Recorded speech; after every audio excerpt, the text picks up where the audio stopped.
ప్రజల డబ్బు దుబ్బాడు, ఇల్లు ఇచ్చాడు, ఆ డబ్బులన్నీ దుబ్బావు. నీకు ఇది కూడా చిన్నదిలా కనపడుతుంది. దేవుడు ఉండి దొంగతనం చేసి దేవుడి తీస్తే నీకు చిన్నతనంలాగా ఉందా? చిన్న దొంగతనంలాగా ఉందా? అడుపుగా అన్నం తింటున్నావు, ఇంకేమన్నా తింటున్నావు నువ్వు? సిగ్గు సరం ఉండాలి మాట మాట్లాడతానికి. 5 ఏళ్ళు మా మీదకి పరిపాలన చేసావు, ఇంకా తెలియదా నీకు? ఏం మాట్లాడుతున్నావా నువ్వు? 5 ఏళ్ళు ముఖ్యమంత్రి చేసావు.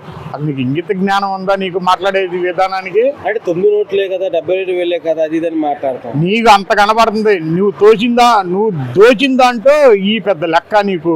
అందుకని నీకు అట్ట అనిపిస్తుంది. అసలు దొంగతనం చేపించిందే జగన్ అండి. వాళ్ళ తాలూకా మనిషే కదా. లేదా నీ గవర్నమెంట్ లో బయట ఎందుకు దిగలే నువ్వు? నీకు సంబంధం లేకపోతే నీ గవర్నమెంట్ లో బయటకు దిగిపోయా. ఇప్పుడు ప్రతిపక్షం కూటమి వచ్చాక బయటికి తీశారు.